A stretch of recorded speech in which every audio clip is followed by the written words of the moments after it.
Alhamdulillah, sama-sama kita memanjatkan kesyukuran kehadrat Allah Subhanahu wa taala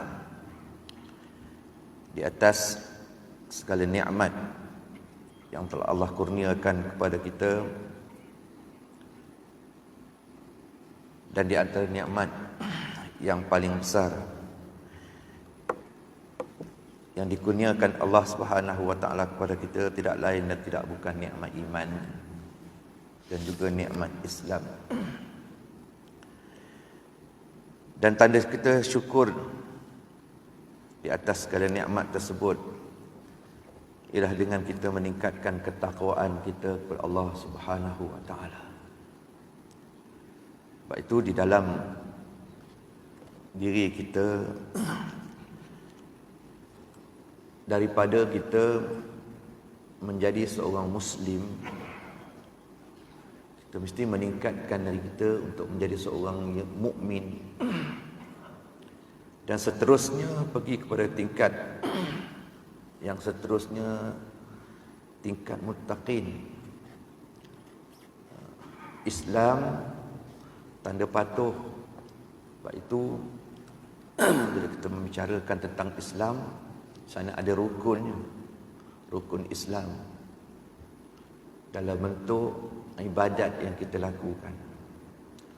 Tanda seorang itu Muslim ialah melaksanakan akan tuntutan rukun-rukun yang 5 itu dalam bentuk perbuatan. Kita melihat rukun yang 5 tersebut dalam bentuk perlakuan. Mengucap 2 kalimah syahadah, bentuk perlakuan. Solat 5 waktu, bentuk perlakuan. Mengeluarkan zakat dalam bentuk perbuatan. Apa lagi? Berpuasa juga dalam bentuk perbuatan. Kemudian menunaikan haji dalam bentuk perbuatan. Itu rukun Islam. Baru membuktikan seorang itu Muslim. Lepas itu diikuti dengan tingkat yang seterusnya, mukmin. Dengan kita beriman, mukmin beriman dengan 6 perkara. Yang mana beriman ini alladzina yu'minuna bil ghaibi wa yuqimun. Beriman dalam bentuk beriman kepada perkara yang ghaib. Beriman kepada malaikat ghaib, tak nampak kita. Beriman kepada kitab yang 4, kita tak pernah jumpa pun, kitab Zabur, Taurat, Injil, Al-Quran ada. Kita beriman. Beriman kepada apa? Malaikat. Beriman kepada qada dan qadar. Ini semua iman, keyakinan. Tak nampak kita, tapi kita beriman. Beriman kepada persoalan munkar dan nakir, alam barzakh. Semua beriman. Kita tak pernah pun mendengar akan pembuktian siapa yang memberitahu tentang persoalan kubur. Walaupun hari-hari kita menghantar jenazah ke kubur dan sebagainya, tak pernah seorang pun yang kita kebumikan itu memberitahu kepada kita tentang apa yang berlaku. Tak pernah. Tetapi kita beriman.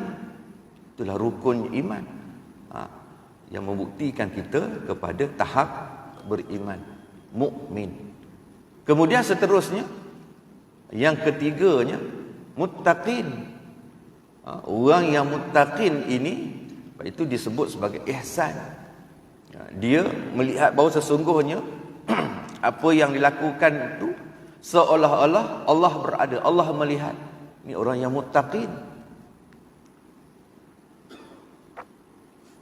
Kita berpuasa la'allakum tattaqun, mudah-mudahan kamu bertakwa. Mudah-mudahan kamu bertakwa, kata Allah Subhanahu wa taala, dengan ibadat yang kita lakukan. Walaupun orang tak tahu kita puasa ke tak puasa ke, tapi yang tahu ibadat itu Allah Subhanahu wa taala.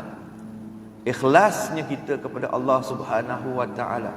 Sebab itu di dalam membicarakan tentang muttaqin ini, dalam perkara-perkara yang melaksanakan apa yang diperintahkan oleh Allah Subhanahu wa taala dan meninggalkan apa yang dilarang oleh Allah Subhanahu wa taala.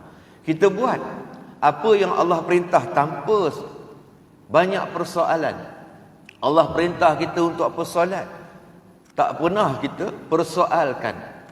Tak pernah kita persoal. Itu sifat orang yang muttaqin. Kenapa perlunya 2, kenapa perlunya 3, kenapa waktu zuhur, asar dan sebagainya. Bagi orang yang muttaqin, dia akan buat perintah Allah Subhanahu wa taala. Itulah antara tingkat-tingkat yang perlu ada. Kita bukan nak sekadar kita ini Muslim sahaja. Ada orang Muslim. Muslim pada nama, Muslim pada keturunan. Dia tak nak kita ni tergolong daripada golongan yang begitu. Sekadar pada nama, tetapi dari sudut perlakuan, perbuatan dan sebagainya tidak menggambarkan kita sebagai seorang yang Muslim. Itu yang kadang-kalanya tidak menutup aurat. Itu perintah Allah Subhanahu wa taala. Allah perintahkan untuk menutup aurat. Tanpa ragu-ragu, jangan kita kata negara kita sekian-sekian, negara Arab tu kerana debu dan sebagainya, sebab itu pakaian. Tak. Tu kerana apa? Kerana perintah Allah Subhanahu wa taala. Dalam surah An-Nisa Allah nyatakan bagaimana bentuk pakaian dan sebagainya. Tanpa ragu-ragu. Kalau kita pertikaikan, maknanya kita meragui akan apa yang diperintahkan oleh Allah Subhanahu wa taala. Inna salata tanha 'anil fahsya'i wal munkar. Sesungguhnya solat itu mencegah dari fahsyak dan juga munkar.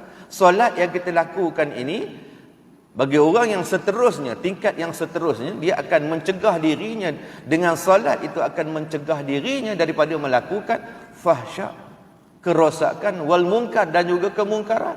Tapi sekiranya kita masih lagi melakukan kemungkaran, maka solat itu tidak dapat mencegah. Sebab itu kita kena tingkatkan. Kita kena tingkatkan kedudukan kita daripada Muslim kepada mukmin dan kemudian kepada muttaqin. Mudah-mudahan apa yang kita lakukan ini akan mencapai kepada tahap yang dinyatakan.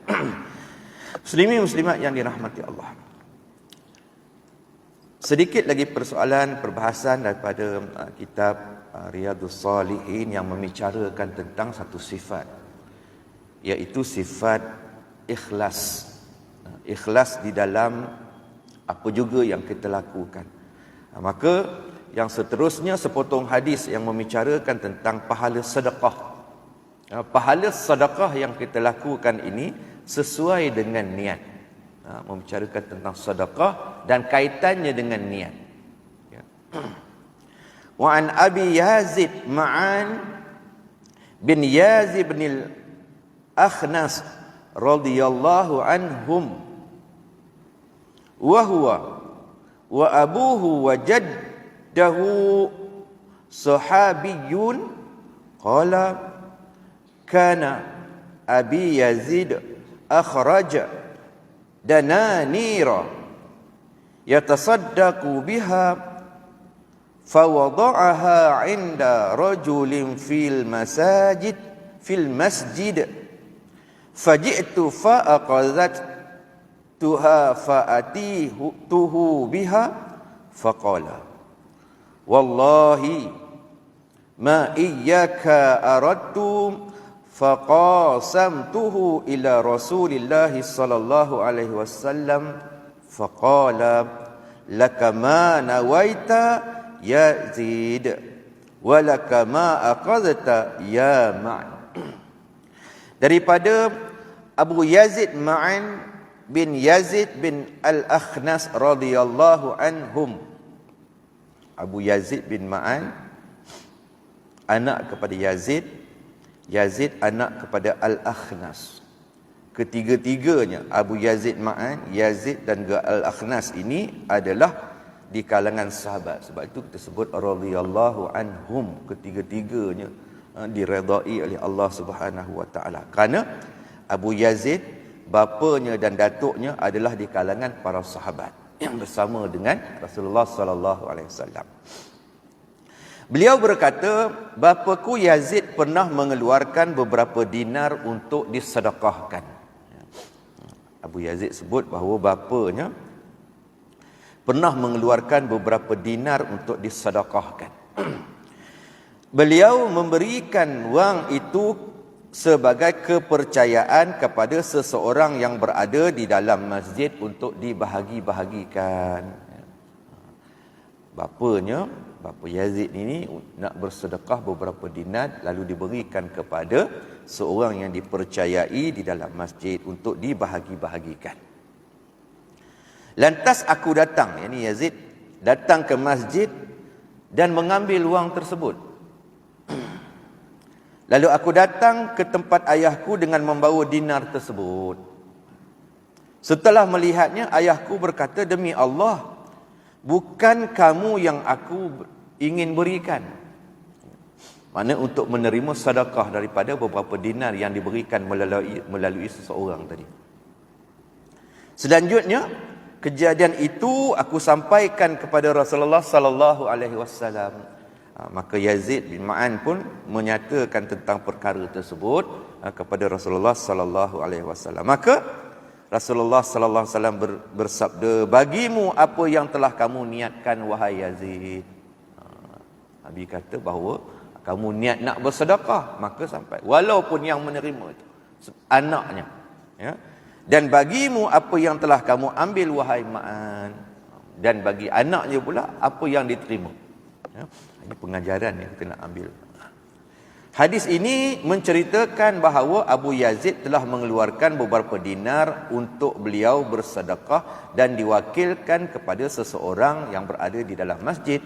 Tiba-tiba Ma'an, yakni anaknya, mengambil duit itu dan memberitahu ayahnya. Lalu ayahnya berkata, wallahi, demi Allah, ma iyyaka aradtu, bukan kamu yang aku hendak berikan. Maka kemudian saling berbantah di antara satu sama lain di hadapan Rasulullah sallallahu alaihi wasallam. Yazid menjelaskan bahawa sesungguhnya beliau mahu bersedekah kepada orang lain, tetapi anaknya yang mengambil wang tersebut.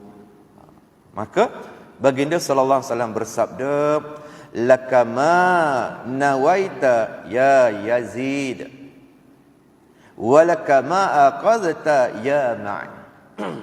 Bagimu apa yang telah kamu niatkan wahai Yazid, dan bagi apa yang kamu ambil wahai Ma'an. Maknanya dua-dua tak salah.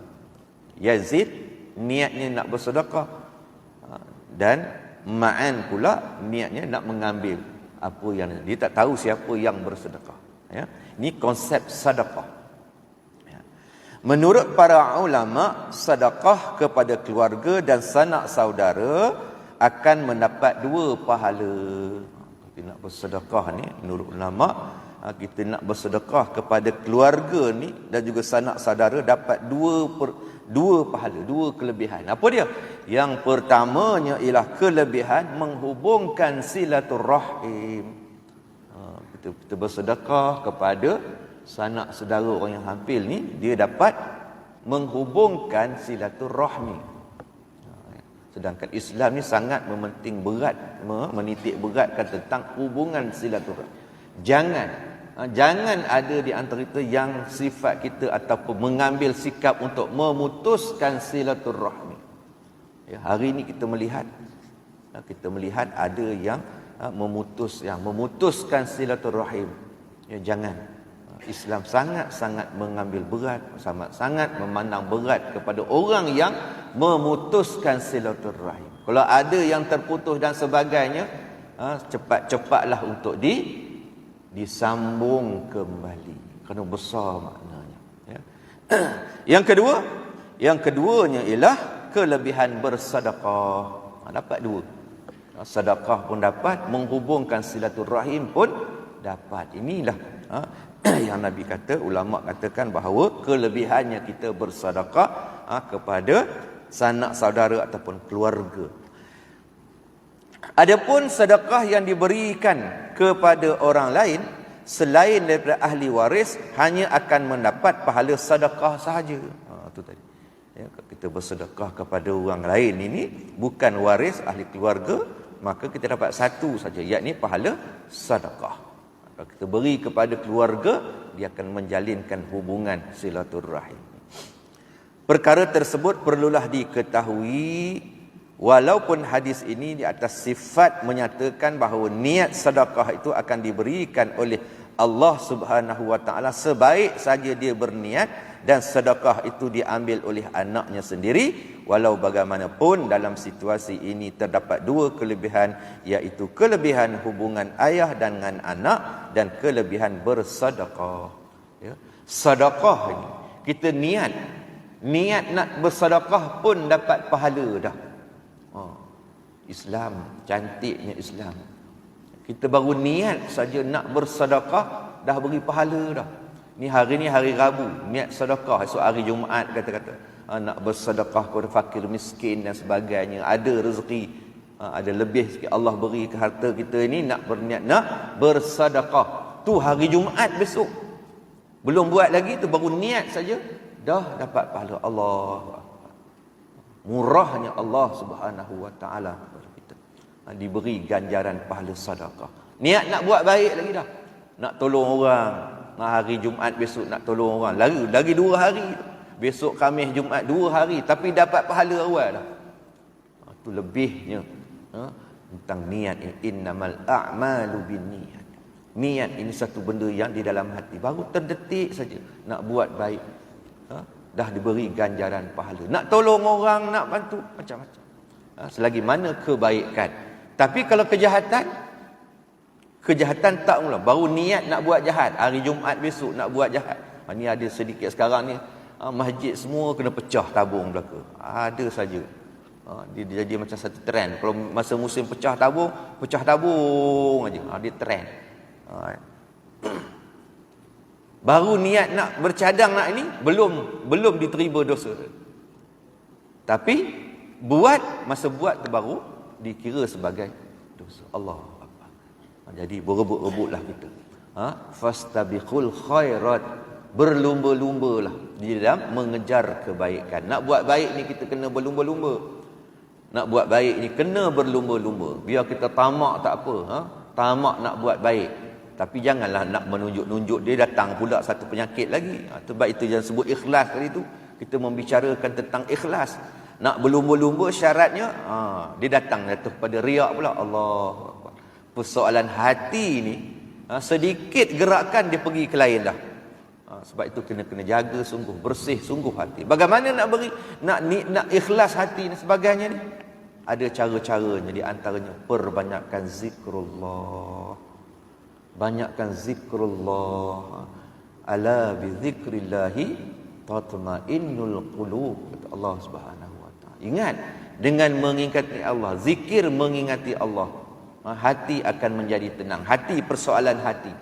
Hati ini benda yang Nabi sebut juga, di dalam jasad seseorang tu ada seketul daging. Baik daging tersebut, maka baiklah keseluruhan jasad. Rosak daging tersebut, maka rosaklah keseluruhan jasad. Apa dia?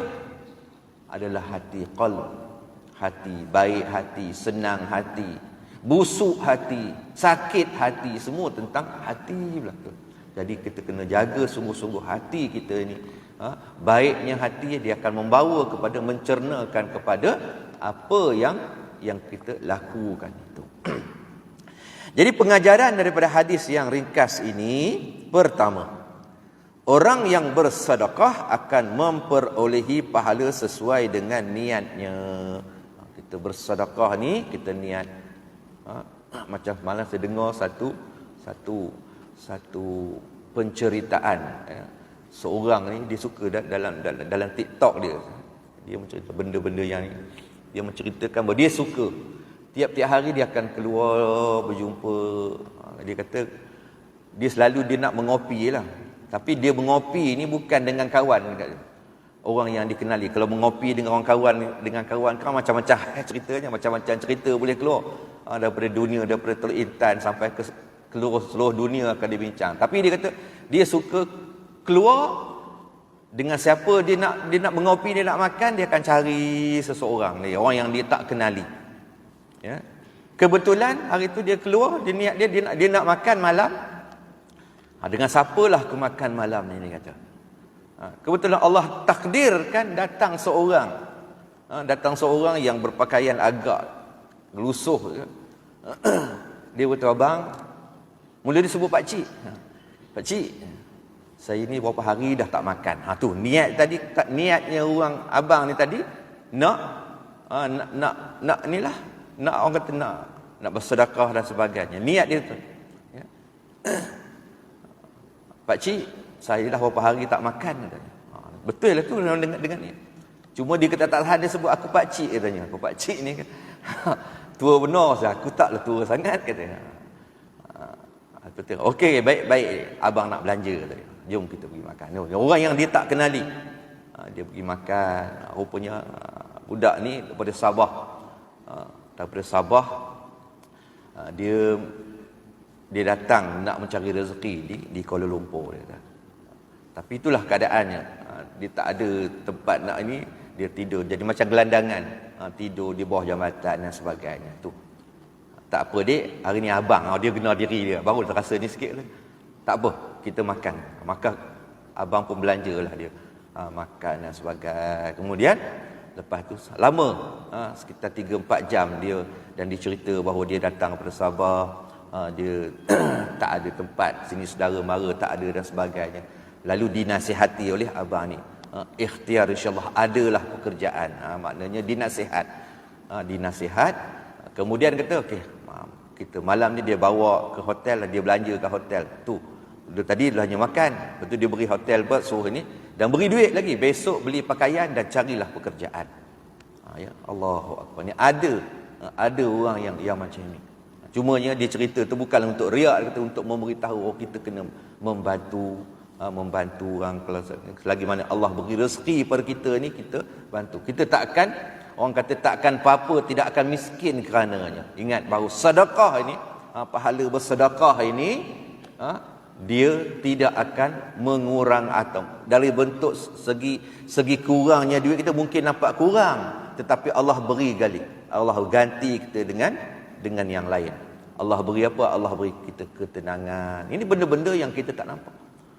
Ketenangan hasil musabab daripada sedekah yang kita lakukan ini, dia dapat menyelesaikan beberapa masalah. Mungkin kita dalam keadaan stres dan sebagainya.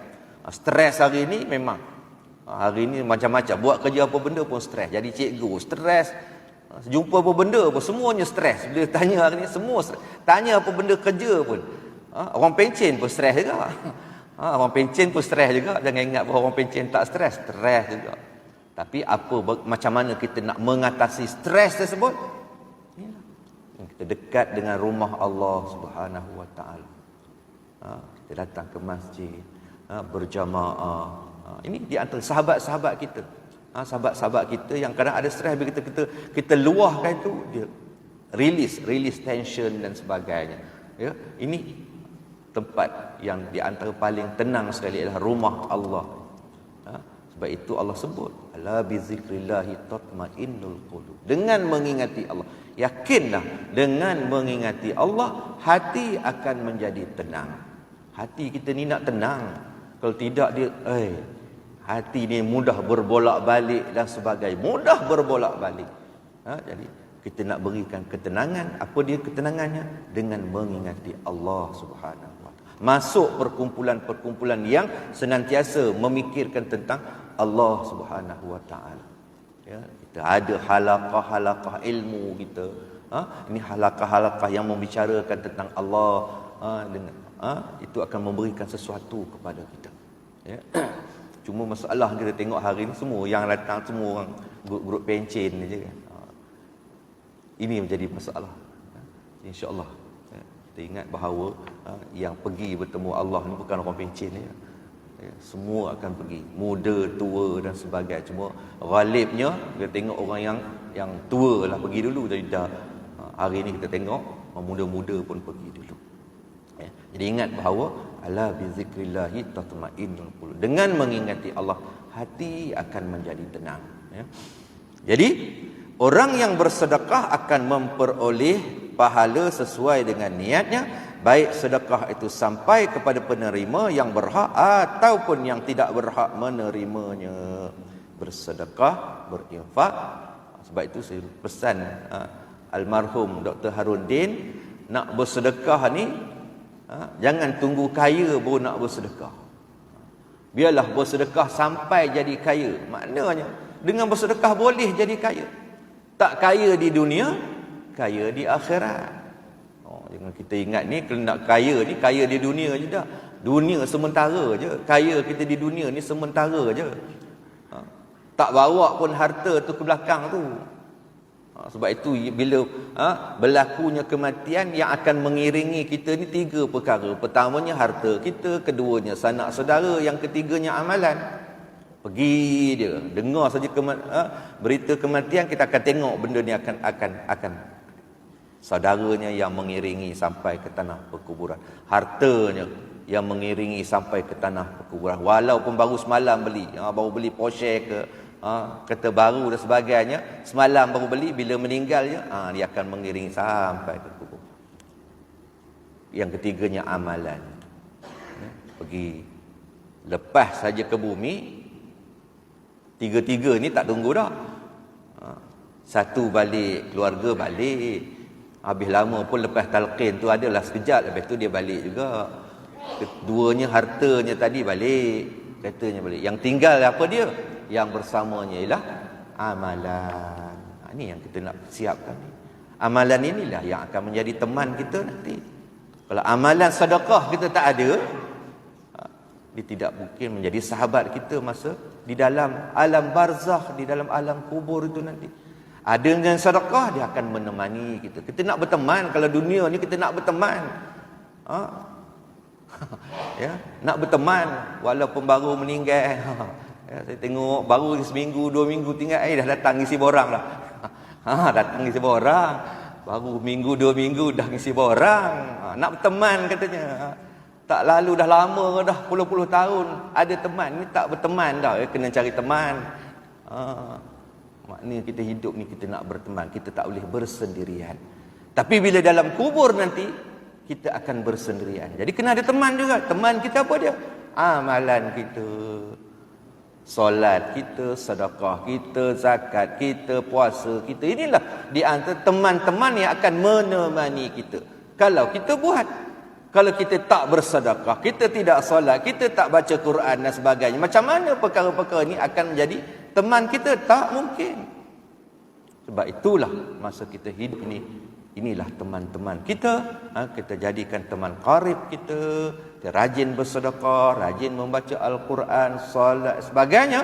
Dan inilah yang akan menjadi teman kita di dalam alam barzakh, di dalam kubur kita nanti. Kedua, pemberian sedekah boleh diwakilkan kepada orang lain, terutama sedekah yang bersifat sukarela kerana di dalamnya terdapat kerahsiaan amal. Kita bersedekah ni bukan kita melalui orang lain. Pesan pula orang lain jangan sebut siapa yang beri. Nanti maknanya datang niat ikhlasnya tadi. Kalau kita beri mungkin pada ketika itu datang pula rasa, kita bimbang rasa ada datang riak dan sebagainya, kita beri kepada orang lain yang dipercayai dan orang ni yang menyampaikan. Jangan beritahu siapa. Ini selalu banyak kita dengar. Banyak kita tengok ni, ini daripada siapa tak payah. Ada orang nak bagi. Alhamdulillah. Niatnya tadi agar dia tidak timbul perasaan riak pada dirinya. Kedua. Dan ketiga, manusia dibenarkan untuk menyatakan nikmat dan kurniaan Allah dan berbincang berkenaan perkara tersebut. Ya, nikmat Allah, kurniaan. Kita kadang beri motivasi kepada orang lain. Kita beri perkara ini, kita cerita tentang ini, bukan niat lain, niat untuk beri motivate pada dia. Alhamdulillah aku bersedekah ni, Allah beri ganjaran pahala lebih. Maka buatlah benda-benda yang begitu. Itu kita beri, menyatakan nikmat itu. Ini semua nikmat Allah. Yang kita perolehi semua nikmat Allah. Kalau Allah nak tarik nikmat tersebut, mudah dan boleh pada bila-bila masa. Sebab itulah nikmat Allah ini, Allah nyatakan fabi ayyi ala'i rabbikuma tukadziban. Maka nikmat Allah yang mana satukah yang kamu nak kufurkan? Ini nikmat yang kita ada sekarang. Nikmat kesihatan ni. Jangan kata nikmat kesihatan. Allah nak tarik, boleh bila-bila je jalan je kan. Stroke. Senang tak. jalan tumbang, baring dan sebagainya. Ini nikmat Allah. Tu kesihatan. Nikmat yang paling kita nak ni, kadang-kadang sekarang gitulah. Panjangnya umur kita dalam kesihatan. Sebab apa? Dengan kesihatan aku nak amal, nak menambah amal. Kau dah terbaring, baru itu menyesal, Allah ruginya waktu aku sihat dulu. Alim azan tiap waktu, tak tahu je. Bila dah terbaring ni, Allah ruginya, rasa dah menyesal. Masa sihat inilah kita nak buat segala-galanya, insya-Allah. Mudah-mudahan saya doakan semuanya sihat untuk kita meneruskan amal ibadat kita, insya-Allah. Ya, mudah-mudahan sedikit yang sampaikan pada pagi ini memberikan manfaat untuk kita bersama. Mudah-mudahan Allah berikan usia kita, panjangkan usia kita ini di dalam ketaatan kepada Allah Subhanahu wa taala. Banyaklah kita berdoa kepada Allah Subhanahu wa taala, ya Allah, panjangkan umurku di dalam ketaatan. Jangan minta panjang umur je. Ada orang panjang umur kan minta, tapi tidak dalam ketaatan, rugi. Dalam maksiat dan sebagainya, panjangnya umur aku, boleh aku enjoy lagi dah. Ya Allah, panjangkan umur aku belum pergi ke sana lagi, belum ini, tak puas lagi rasa. Dah, jangan. Kita nak panjangnya umur kita ini di dalam ketaatan kepada Allah Subhanahu wa taala. Dengan taat kita kepada Allah, mudah-mudahan la'allakum tattaqun, mudah-mudahan kamu beroleh ketakwaan kita kepada Allah Subhanahu wa taala, insya-Allah. Wallahu a'lam. Auzubillahi minasyaitonir rajim. Bismillahirrahmanirrahim. Alhamdulillahirabbil alamin. Shalatu wassalamu ala asyrafil anbiya'i wal mursalin wa ala alihi wa sahbihi ajma'in. Allahumma arinal haqqa haqqan warzuqna ittiba'ah wa arinal batila batilan warzuqna ijtinabah. Allahumma a'inna ala zikrika wa syukrika wa husna ibadatik. Rabbana atina fid dunya hasanah wa fil akhirati hasanatan wa qina adzaban nar. Wa sallallahu wasallam ala sayyidina Muhammad walhamdulillahirabbil alamin. Akhiri dengan tasbih kafarah dan suratul asr. Subhanakallahumma wa bihamdik asyhadu an la ilaha illa anta astaghfiruka wa atubu ilaik. Bismillahirrahmanirrahim. Wal 'asr innal insana lafi illa alladhina amanu wa 'amilus solihat wa tawasaw bil haqq wa tawasaw bis sabr. Assalamualaikum warahmatullahi wabarakatuh.